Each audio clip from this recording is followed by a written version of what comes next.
Hey, welcome, ladies and gentlemen.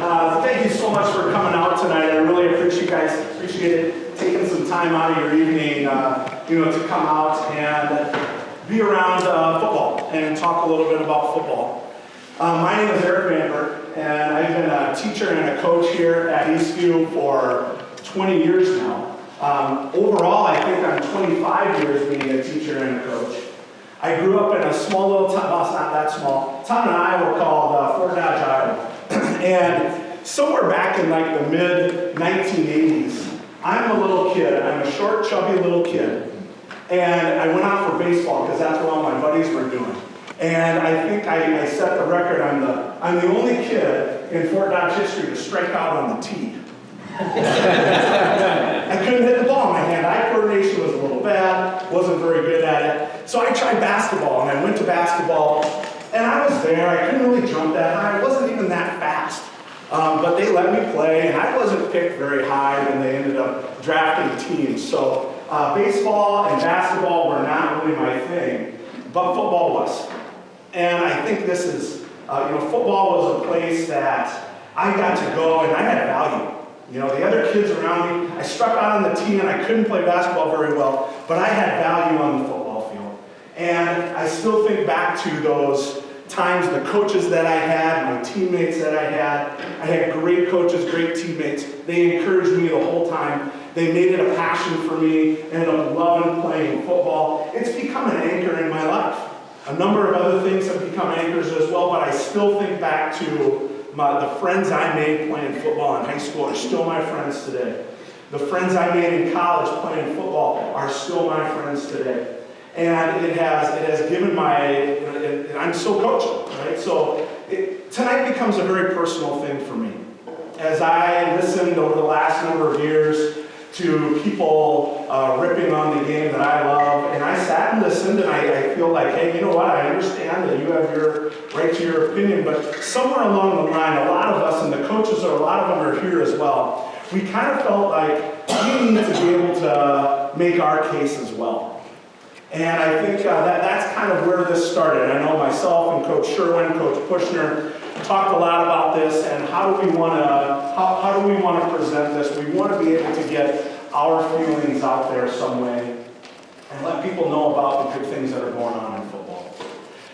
So I started making some contacts, and I talked to a number of folks, and we have a number of them here tonight who are going to speak to you guys and maybe give a little bit of sense of football and the dangers of football versus the benefits of football. And one of them is Dr. Francis Shen.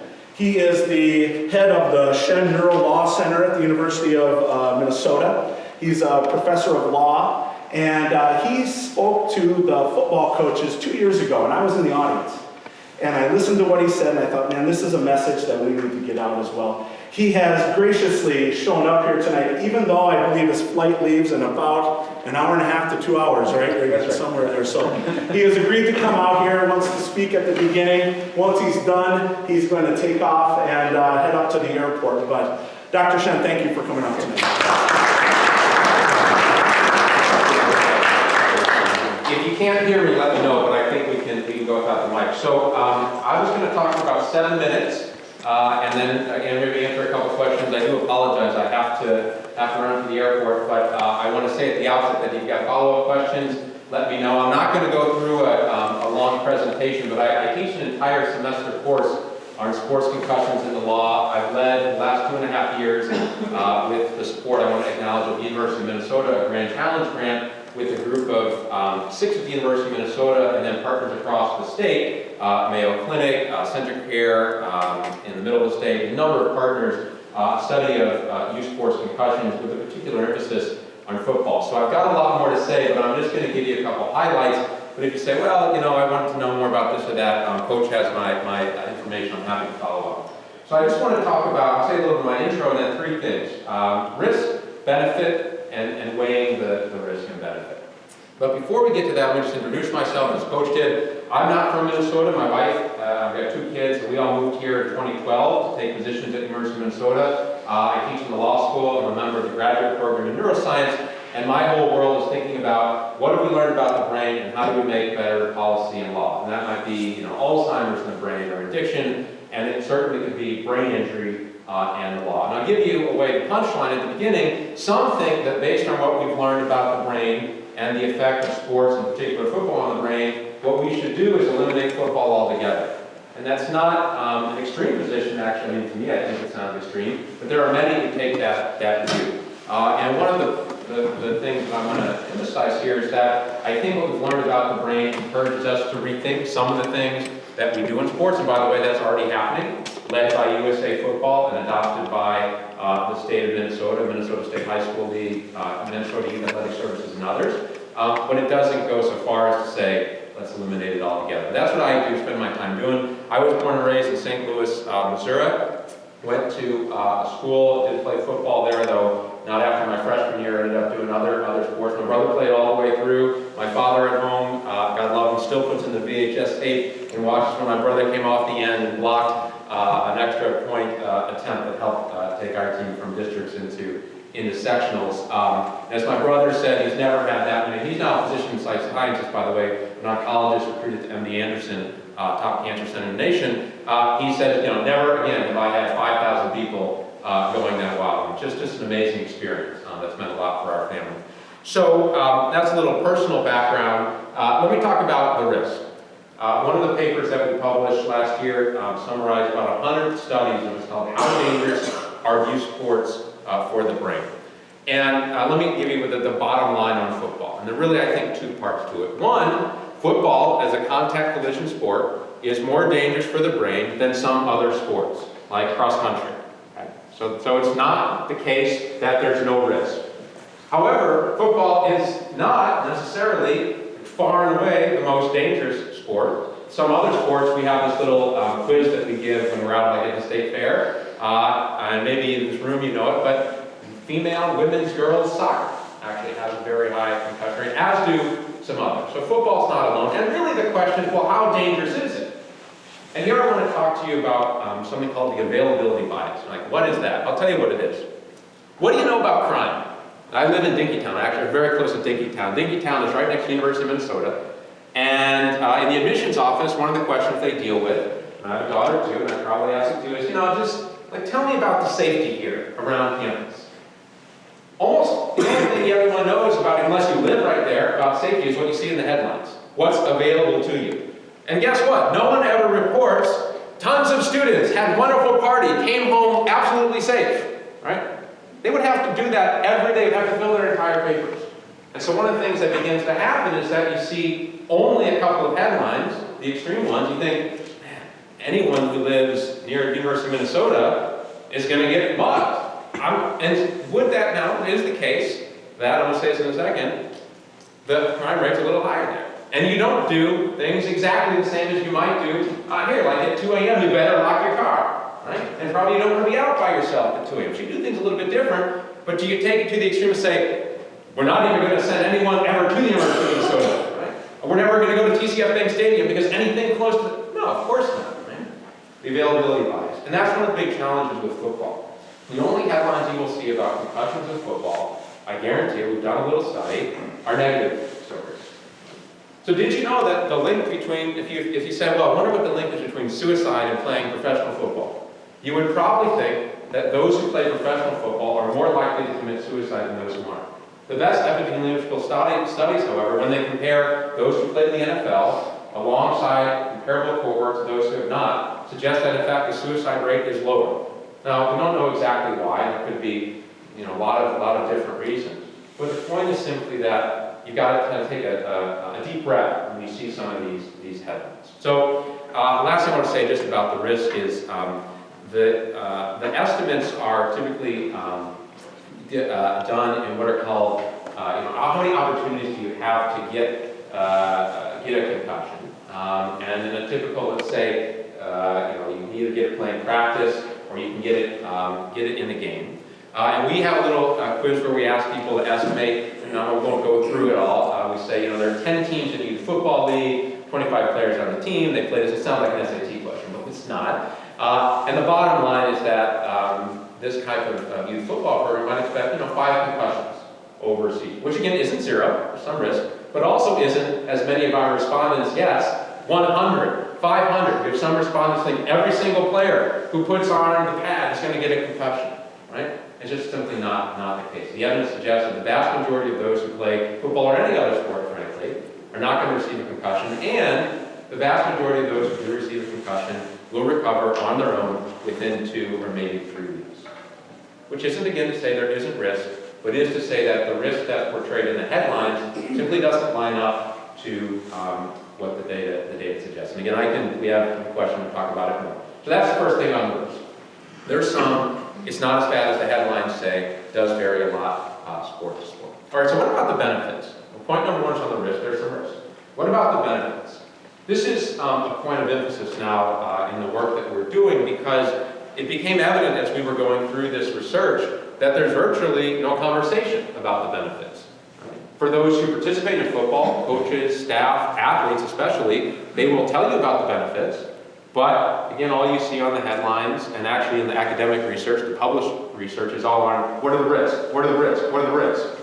Well, what are the benefits? We've been collecting these studies as well. Now, these studies are a little tougher because, if you were a pure scientist, you'd take a group and you'd randomly assign some to play football and randomly assign some not, and you let them live their whole lives, and then you compare them and see, well, what was the difference? Well, you can't do that. But you can do a number of different things. And I'll just mention 2 points that are worth noting. One is that my colleague, Dr. Samadani, who I think some of the material might have mentioned, she's at Hennepin County Medical Center, actually head over center care neurosurgeon, loves citing a study based on a cohort from Wisconsin, high school football cohort, and they were able to compare the guys who play football with a group of those who didn't, and the health benefits of football turned out to be quite large. They lived a little bit longer, they had a little bit healthier lives on the heart and a few other indicators that actually more healthy. That's one study, but at least there's some suggestion there. I actually want to focus on the sort of the more qualitative benefits of football. And I'll mention 2 things. One is that we've started to collect these anecdotes, but they're numerous. And if you think about it, I think it makes sense. Football, between 4th, 5th, 6th grade up through 12th grade, is one of the most unique opportunities for young men to find community. There is no other sport like football where you can put the big burly guys with the fast guys, with the quarterback guys, all on the same thing. And where everyone has to contribute, or else you don't just lose. But if the line misses a block, somebody gets hurt, or gets potentially hurt, or it gets knocked down. It's an essential part of the game, and if you ask the players, they will tell you, in the studies that have been done, just how important that is for them, how much bonding happens, right? Another benefit, of course, are all the physical benefits, the heart benefits, the brain benefits. When you study the brain, the confidence, the teamwork, the passion, these sorts of things are real. They can be measured. It's tough to measure them. I can send you some of the studies that have tried to do it, but they're there. So there are real benefits.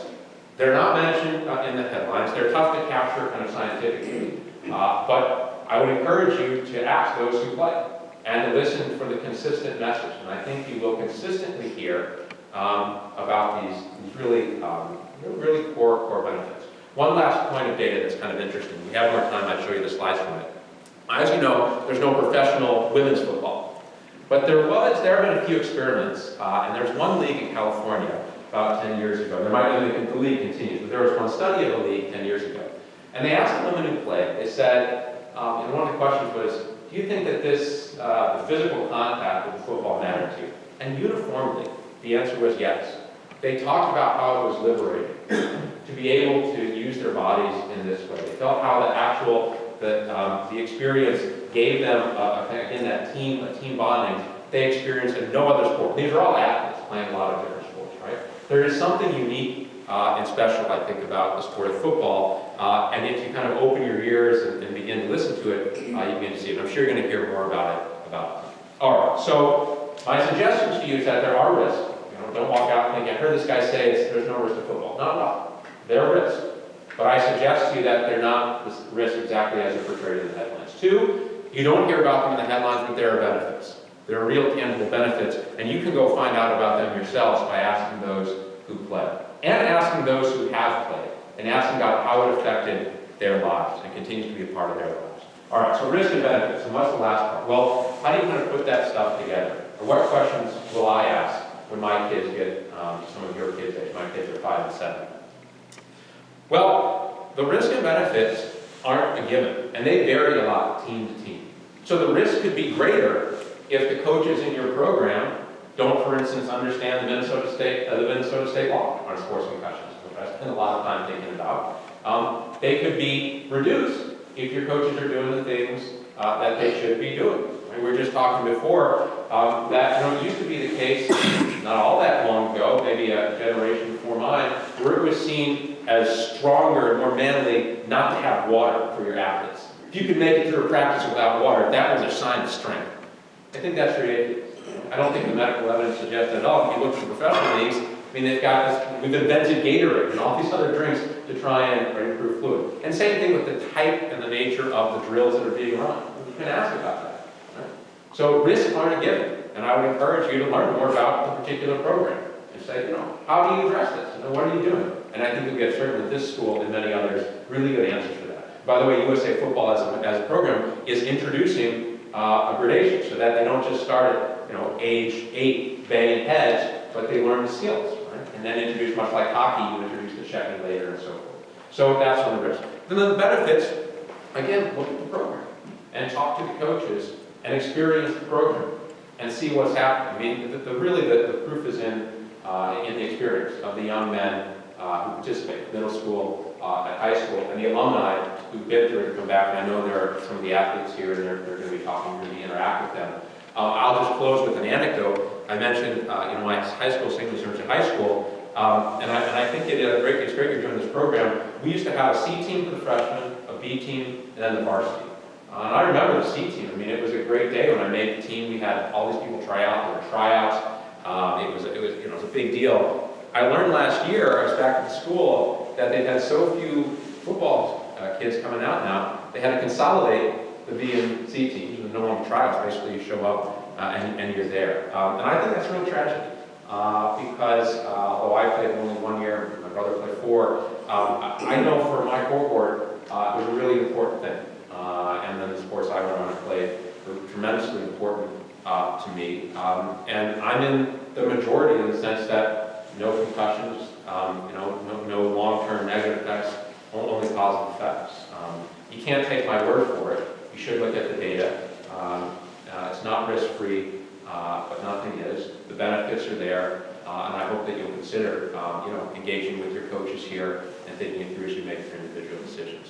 I don't know. I think I went on a little longer than I did, so you may want to move on. I don't know if you want to take questions or keep going. What do you think? That's all right, yeah, we will. But hey, we'd like to thank you from Eastview Football for coming out tonight. We'd like to present you, and I know you're a track guy, so awesome. We've got a t-shirt for you here, an Eastview Lightning t-shirt. So thank you very much. Okay, thanks, Coach. Yeah.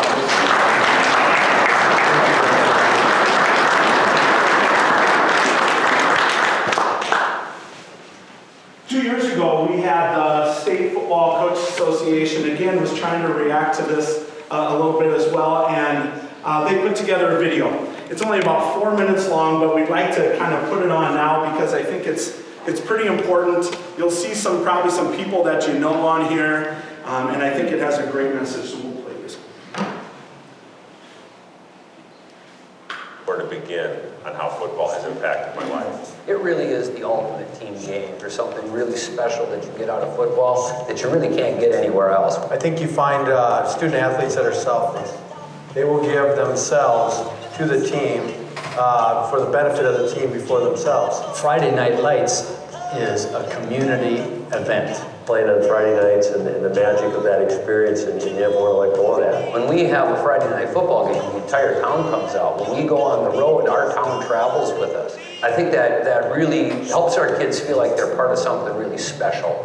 And football is the fabric of life. Football teaches us so many life lessons. It teaches you what work ethic is, how to stick with things, how to overcome adversity. Dedication to the sport, dedication to the team. You learn what loyalty is and what sacrifice is. You know, I learned the virtues of hard work and delaying gratification and being humble and sacrifice and all those things that transcend the football field. It's the resiliency. It's the resolve. It's the never giving up, never quitting. We call it row the boat. It's one of the greatest teaching sports you can actually have. You know, school is great, and it's first and foremost focus for our kids. They need to know math, they need to know biology, but we have a hard time teaching teamwork. In many of the other activities, anyone can score on the team. Football, we all have to pull together, see that one can score. In one team meeting, one of the players was complaining because he was not getting enough balls thrown his way. But you learn how to work together as a group and how you have to sacrifice so somebody else might look good. And it took so many people, 11 people on one side of the ball, all working together to actually get something done. This is the greatest team game ever. You can just see the kids' confidence building, and all of a sudden they begin to believe in each other. Any competitive game is ultimately all about relationships. We teach our kids to care about one another first. I want the kids to understand their toughest opponent is themselves. I don't know if deep down I thought I could do it. I realized that, I can do a lot more than I think I can do. That I was selling myself short. But let us not forget the memories. Because often the memories, it's very rarely about the winning and the losing. It's about holding hands together at the top of the hill. I look back on my high school football career, and it was the best memories that I had of high school. There's a goal that we have in Owatonna, and it would be to make sure that the best memories that kids have of their high school experience is playing football. And when we get together, it's funny, we don't really talk about the games. It's all the things that happen in the locker room and the bus rides and the trip there and the camaraderie we built over the years. It's amazing, the young men that you get to impact and be a part of their lives, and 10, 15 years later, having those players coming up to you and hugging you, and you were a part of something pretty special. But high school, it's the purest form of football you can have. And I always say when I come back in my next life, I'm going to be a high school football coach. What really I enjoyed the most is I had an opportunity as a parent to go sit in the stands and enjoy watching my sons play. I'm a retired high school football coach and small college coach. Head football coach at Concordia College, Moorhead, Minnesota. Head football coach at Minnetonka High School. Retired coach and educator. Cretin-Derham Hall High School, Harvard University, Minnesota Vikings, Baltimore Ravens. I am a keeper of the game. And I am a keeper of the game. I am a keeper of the game. Head football coach at the University of Minnesota, home of the Golden Gophers. And I am a keeper of the game. And I'm a keeper of the game. I am a keeper of the game. I'm the general manager of the Minnesota Vikings, and I'm also a keeper of the game.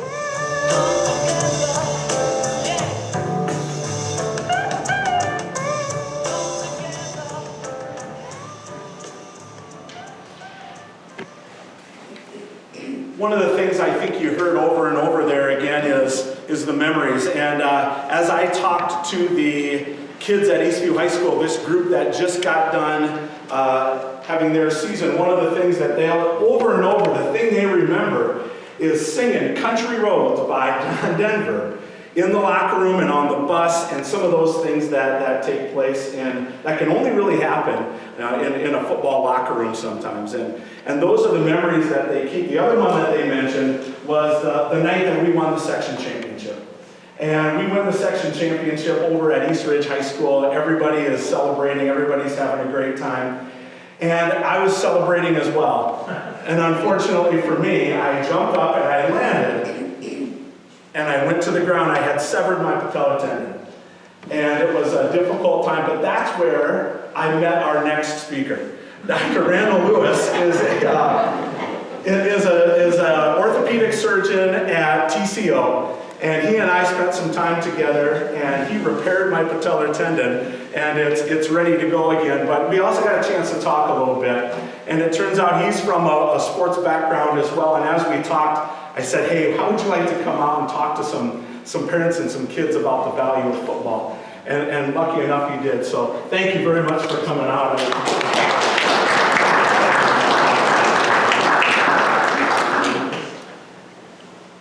So I just want to share my perspective on football from a medical avenue, but also as a parent and as a player myself and kids involved. So I just wanted to share my thoughts. I mean, as guys, I know many of us feel like the most powerful memories from our high school are linked to sports. And for me, it's football. You go to a reunion or a get together, and guys are always huddled around, sharing stories about the great time that they had, successes, failures, teamwork. The benefits of high school football are in several arenas. There's academic, there's physical, and there's psychological. And I just want to touch on each one of those. The physical component is real. I mean, from training 2 days, a lot of you guys know that, to deep into the playoffs where it's almost wintertime, and you're putting a lot of effort to get fit and strong, and that carries through to your confidence and your overall health, and that has consequences later in life as well to build those patterns.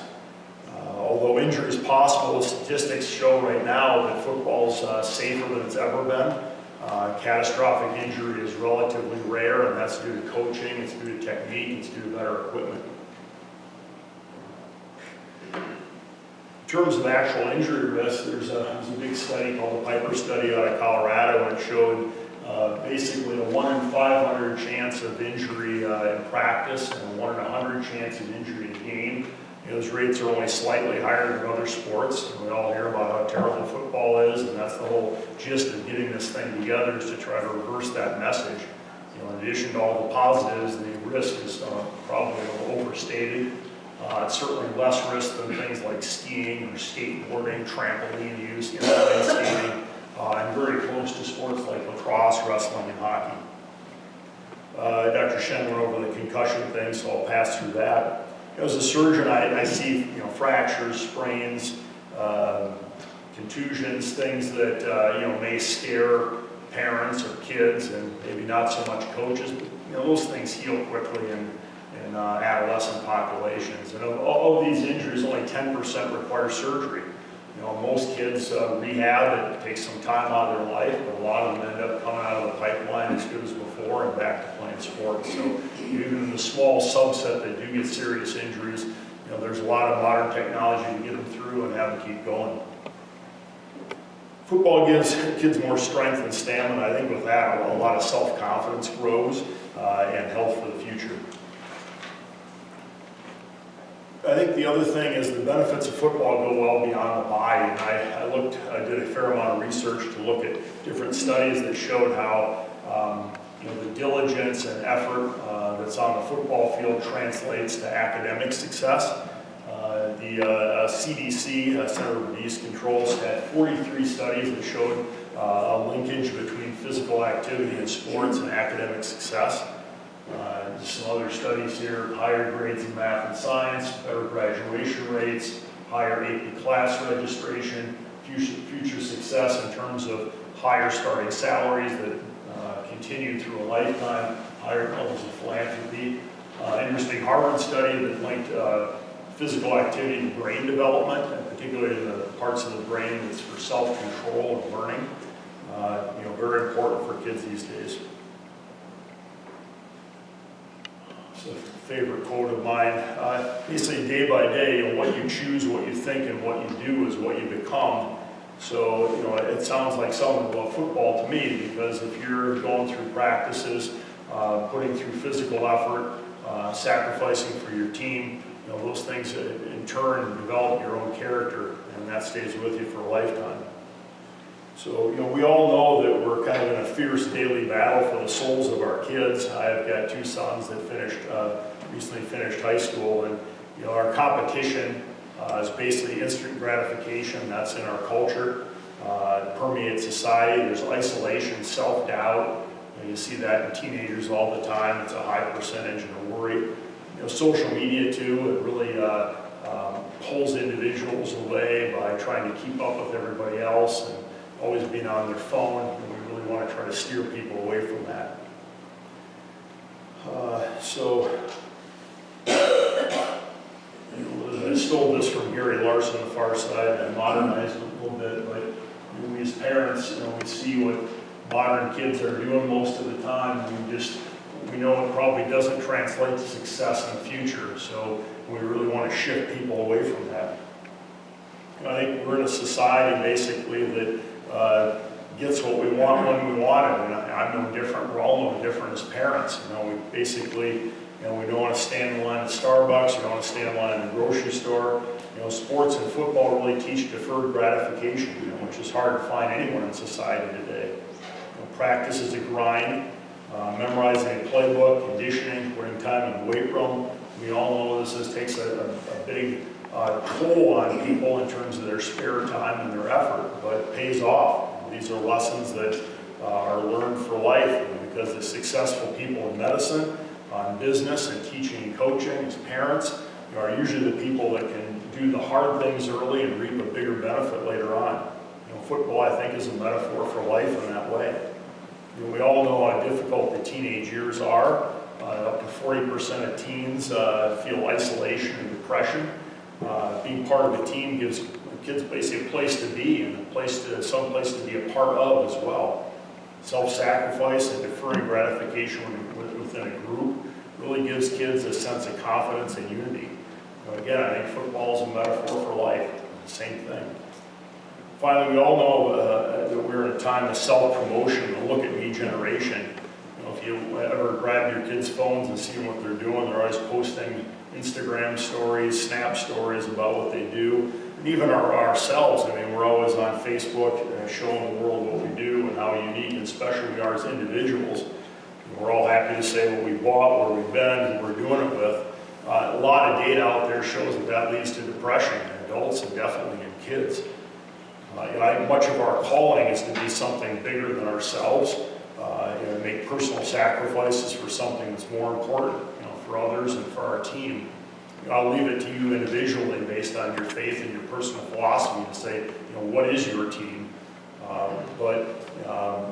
That said, there are very few places in the modern world that teach us how to be part of something bigger, part of a team. And football definitely does that. On the field, every player's got what they are asked to do, what they need to do. They need to take out a block, break up the wedge. They need to take out some linemen. Everybody has their role. And if everyone does their role, puts in personal sacrifice, bigger gain to be part of the team. So I think this attitude builds society, it builds family, it builds faith. I think that's where the real gains of football are. So to me, at least, football is symbolic of a lot that's really good in life. Yeah, there's physical things, there are academic things, but to me, it's the character things that really make a difference. Thanks a lot.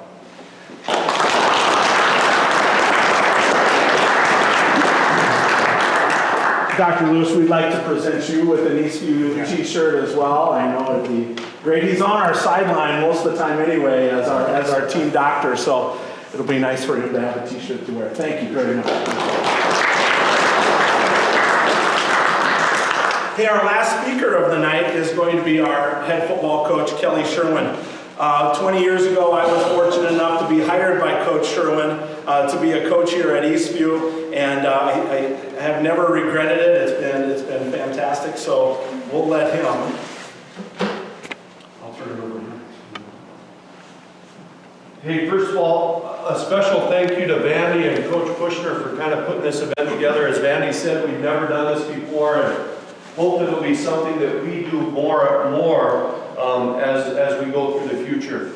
I had the opportunity to speak to our leadership group. We meet on Fridays at 6:30 a.m. during May, and I honestly hadn't spoke for a couple of years, mainly because we've got such good coaches, and I seem to get to speak less and less, and it was very helpful for me because I think everyone's talked about the memories, and I started to relive some of the experiences that I've had through football. And here's kind of me. I started in second grade. In second grade, I got my first helmet and shoulder pads. I was Roger Staubach of the Dallas Cowboys.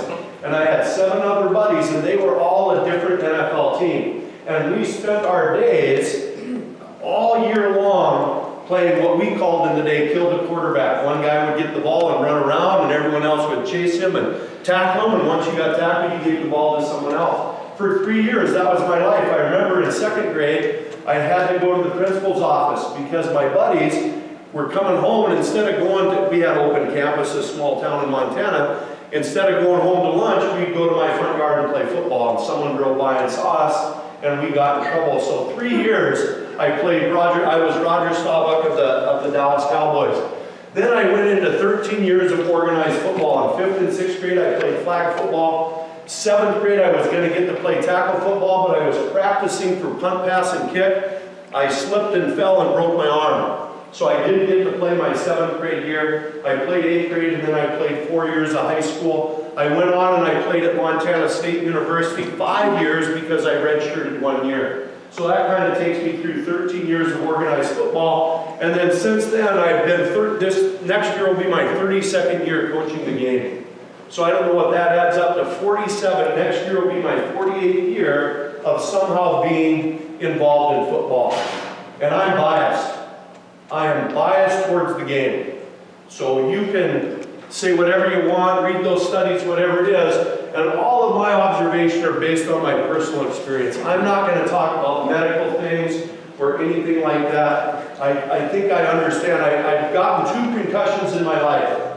I played, 13 years of football. One was I was 6 years old and we were running around in my grandma's house, and she had one of those really heavy pictures of the Last Supper.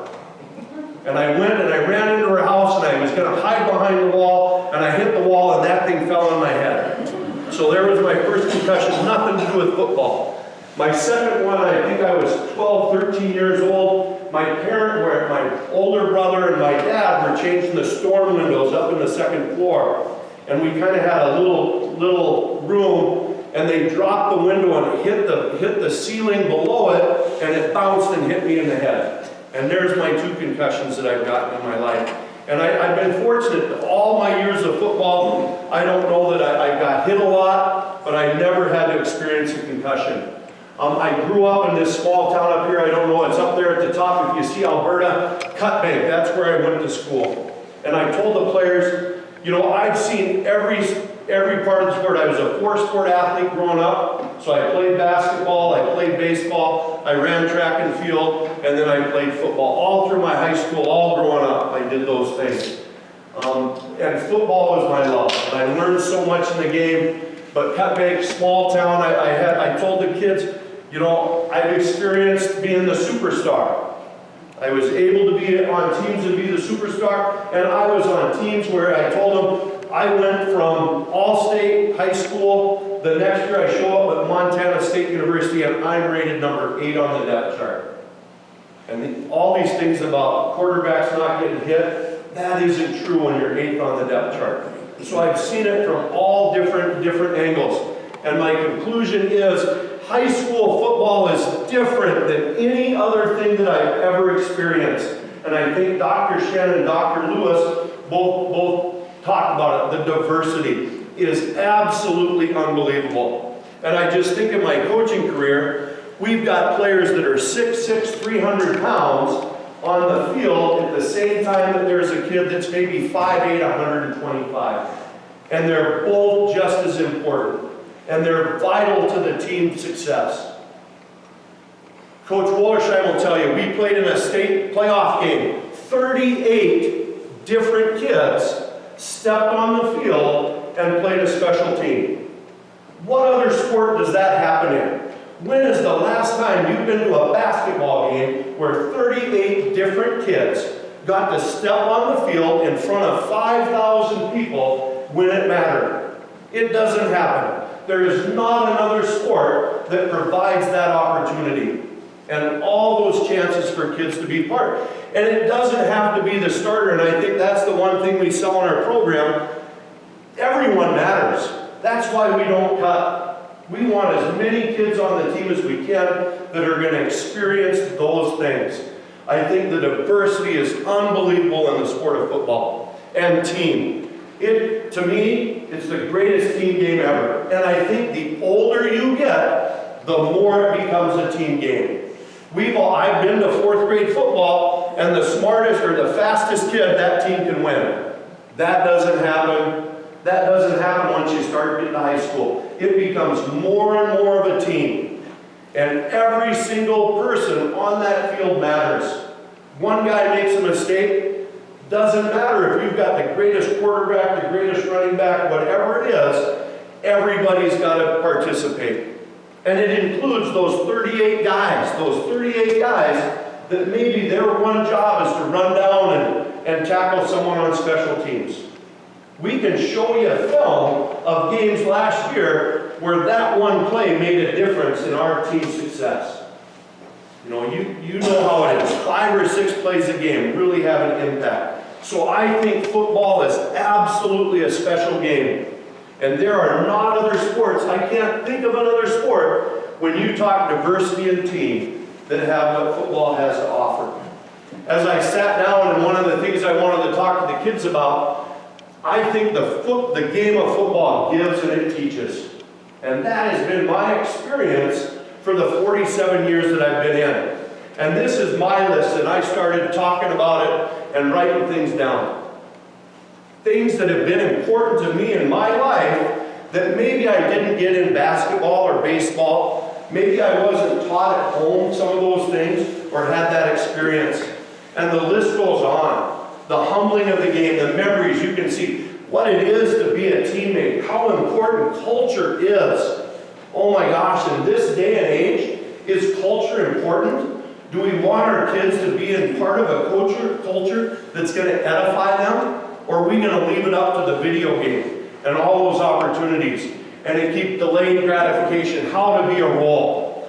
It makes me sick to my stomach to see the kid that he's in a sport and he doesn't make the team that he wants to be on, and his first reaction is to quit. I've invested all this in here. I'm going to be this guy. I didn't get chosen for that spot. I'm going to quit. I'm not even going to participate in that game anymore. Oh my gosh. That just breaks my heart. It breaks my heart that that's their whole life. And I just think the role and the team and all those things, living beyond yourself, whatever it is. And my list goes on and on and on. And these are things that I think that I've learned and been able to maybe teach to other people. How to get out of your comfort zone, how to finish. Just how to finish, whether it's finish a drill, finish a day of practice, finish a block, finish the test, finish your school day, finish a rep in the weight room. Oh my gosh, all those types of things. Winning matters. Yeah, we'll tell you right now, winning matters at Eastview. You better believe it. Winning matters, and we're going to talk about winning because that's what life is. We want our kids to win. Do we always win? No. But we're going to talk about it. Winning the right way. How to depend on other people. Prepare. Communicate. It goes on. The last two are some poems. I had the opportunity to listen to Gene Stallings, who at one time was the head football coach at Alabama. And he got up and he recited word for word, If by Rudyard Kipling. Oh my gosh. Unbelievable. 300 football coaches in there. And he talked about what that poem meant to him. Amazing. Amazing.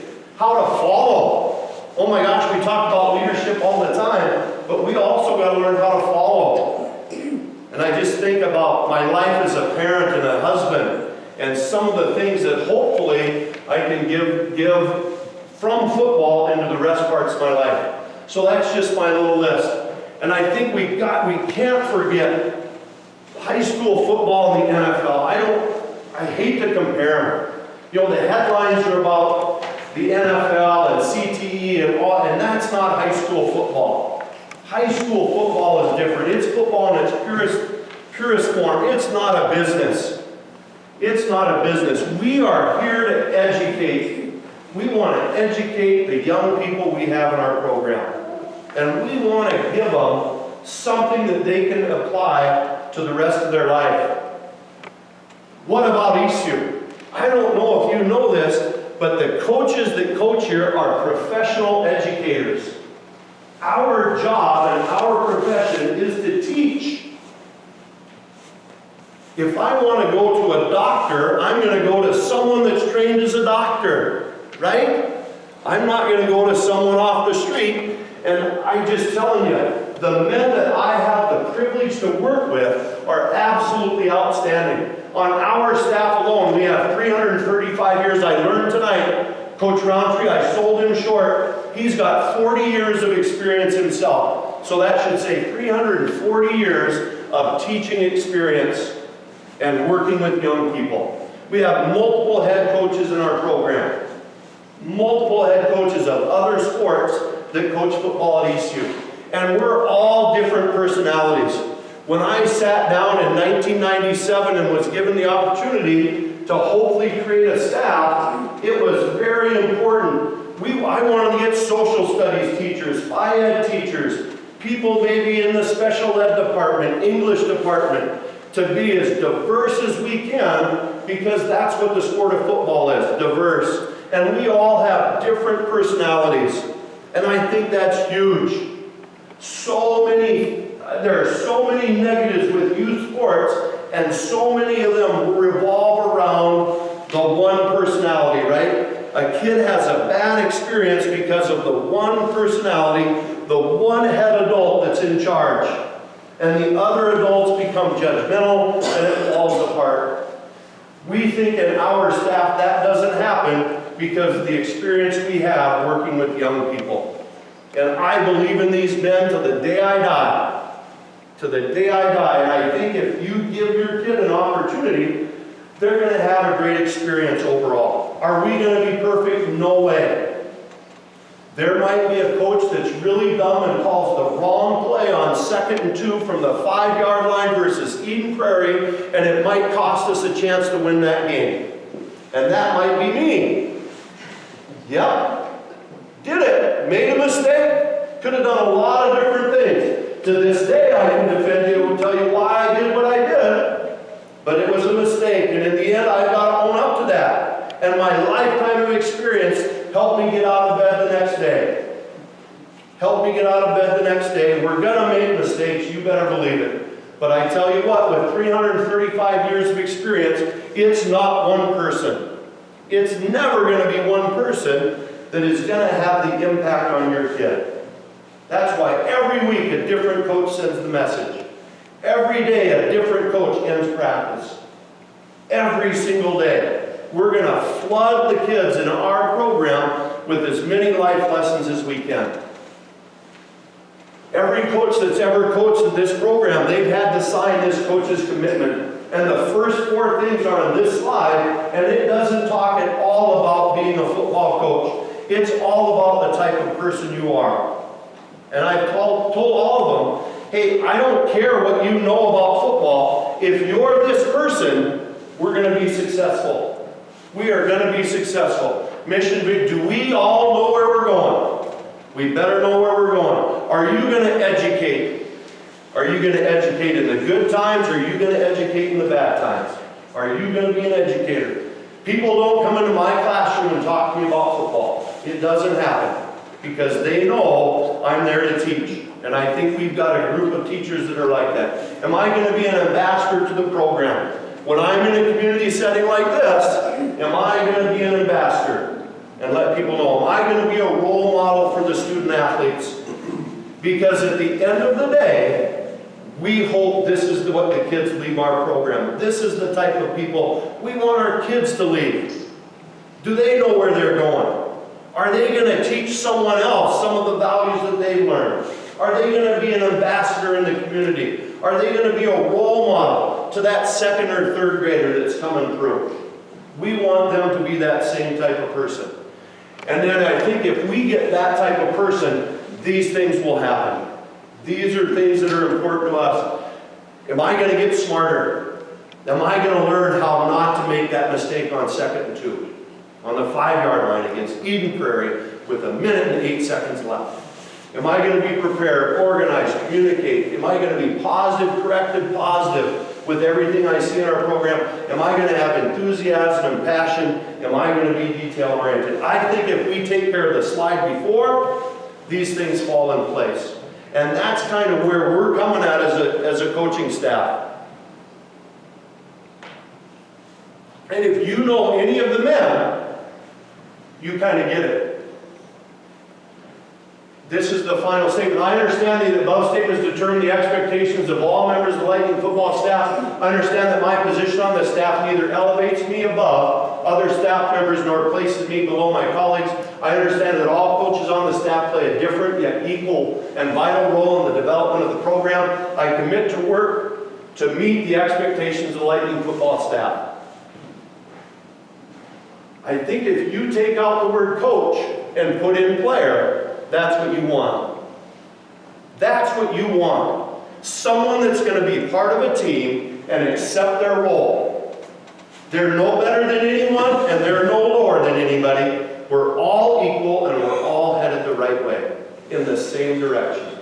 And I think that's what a team is. These were our current seniors when they were in 8th graders. They played each other in the playoffs. One team won, one team lost. They didn't care that day who won or lost.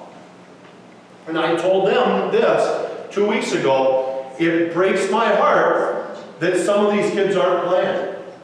Oh my God, they're missing opportunity. They're missing dreams. They're missing memories. Think about the kid that plays one sport. Oh, it fires me up. That's all they're going to do. Their whole, my God, play 4 sports, play 5 sports, go out for the play. Talk to a girl in the hallway, for gosh sakes. Experience stuff. Experience. Why would you ever limit your experience when you're 12 years old, when you're 15 years old, when you're 17 years old? It breaks my heart. I'm pretty passionate about it, and I'm biased. But it's a shame that there are people in this picture, and it's our job as coaches and their teammates to find out why that is. And I know some of them have moved away, but I tell you what, they're missing out on something pretty special. And it's got nothing to do with winning and losing. Guaranteed. It'll be pretty special when we do tackle cancer again. It'll be a special night.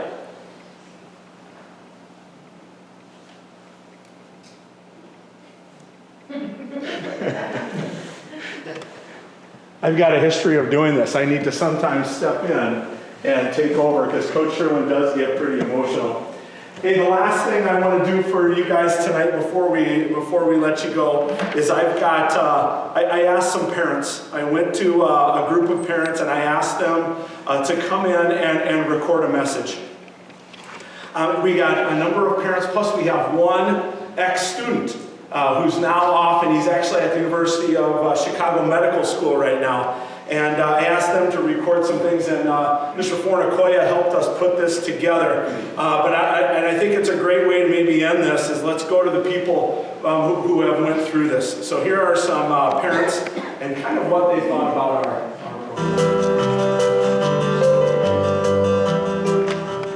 So I had 3 sons who participated in Eastview football, and I can't think of anything during those formative high school years that really had a more positive impact on them. I think if you would ask him, he would say he learned humility, he learned determination, he learned hard work, he learned selflessness. And those are all qualities that are going to benefit him down the road in his life. The other benefit was being able to manage time. They couldn't play football all day long. They had to balance that with their academic responsibilities as well as work commitments, particularly during the school year, which Dylan did in his experience. So I think for me overall, it was very, very positive and definitely tangible benefits for the way I've just mentioned. I asked AJ, what did football do for you? And so he wrote out a whole long list. I was really shocked at how much information that he provided, but he started off with, it being a 11-man complete team game that you have to play as a team, all 11 players. So he talked about learning teamwork and working together and communication. Athletically, football provided him a reward for all the work that he had put forth in Supergroup, and just really helped him physically develop throughout the year for other high school sports, including baseball. It really set them up for just being stronger and faster. The great thing about football is that you learn the skills of how to handle and face adversity. Because adversity happens all the time during the game. You're going to make a mistake. You're going to mess up. But you have the options to sit there and feel bad about it, or you get back on the field and you work harder and you make up for it. And learning how to do that is applicable to so many other aspects in life. Whether you have a bad test score, you have to go back out there, work harder, study harder, and do better. Or let's say in med school, you're in the hospital and it's 4 in the morning and a patient needs you and you're tired and you have other things going on in your head, but you have to face that adversity and persevere through that. And football is a great way to teach you those skills very early on that you get to practice and that you really need in order to be successful in lots of phases in your life. In terms of the person he is, I think he would point to football as having one of the greatest impacts on his life. And it really came from the coaches and from the particular Eastview High School program.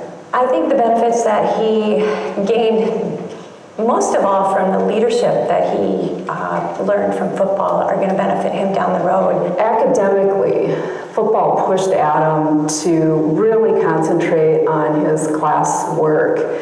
He also talked about how much confidence that he's developed because of the things that he went through to be successful in football. I was actually pretty hesitant about playing football, and I didn't start playing until my sophomore year of high school, and I'm so glad I did. I learned that football really is the ultimate team game, and that's not the same with every other sport. You know, in some other sports, you can have 1 or 2 players who are really the main guys doing everything, but in football, it's completely different. Like at Eastview football, everyone who wants to be on the team can make the team, and everyone has a role. Whether that's on scout team and you're giving the varsity guys a look for Friday night, they need you to work your hardest in order for them to be prepared for the game on Friday. And even if you are a varsity guy playing on Fridays, on any given play, you need to do your job. If you don't do your job, the play falls apart. It doesn't work. So football really teaches you to buy into the team mentality, and that's applicable for the rest of your life. And I can tell even like in med school or group projects in classroom, people who have this experience really buying into the team effort have a great advantage in working on teams and really getting things done that are bigger than themselves.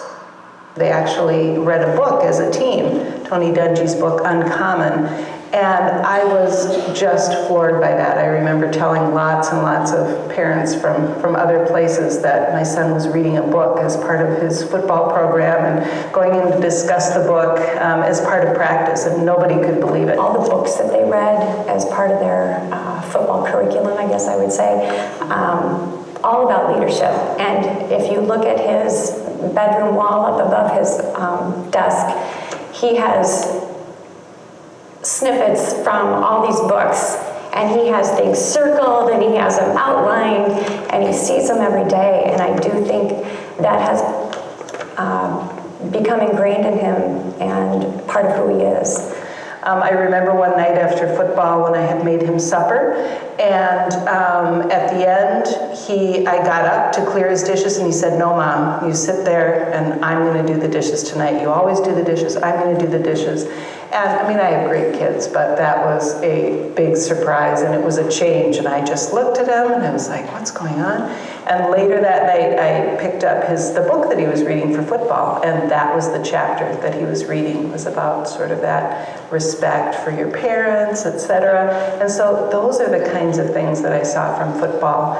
I think football and the ability to leverage football for demonstrating leadership as well as successful execution in whatever your position is on the field sets in motion a lot of these future dividends that may not be apparent at the start. I would say that the benefits of this program, and this program in particular, I just don't see it in any other sport that we've participated in, that what they instill in these kids, they teach them to become good people. They're leaders, they're They're about the team. I get emotional talking about it.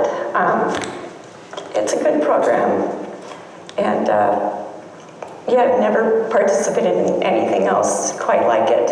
And I really respect the coaches for what they teach these boys, and they have become men. And I'm super proud of my son and of all of these boys that have participated. It's been a really good experience, and yes, again, there is a risk of injury, but I don't see that as any more prevalent in football than I see it in any other sports.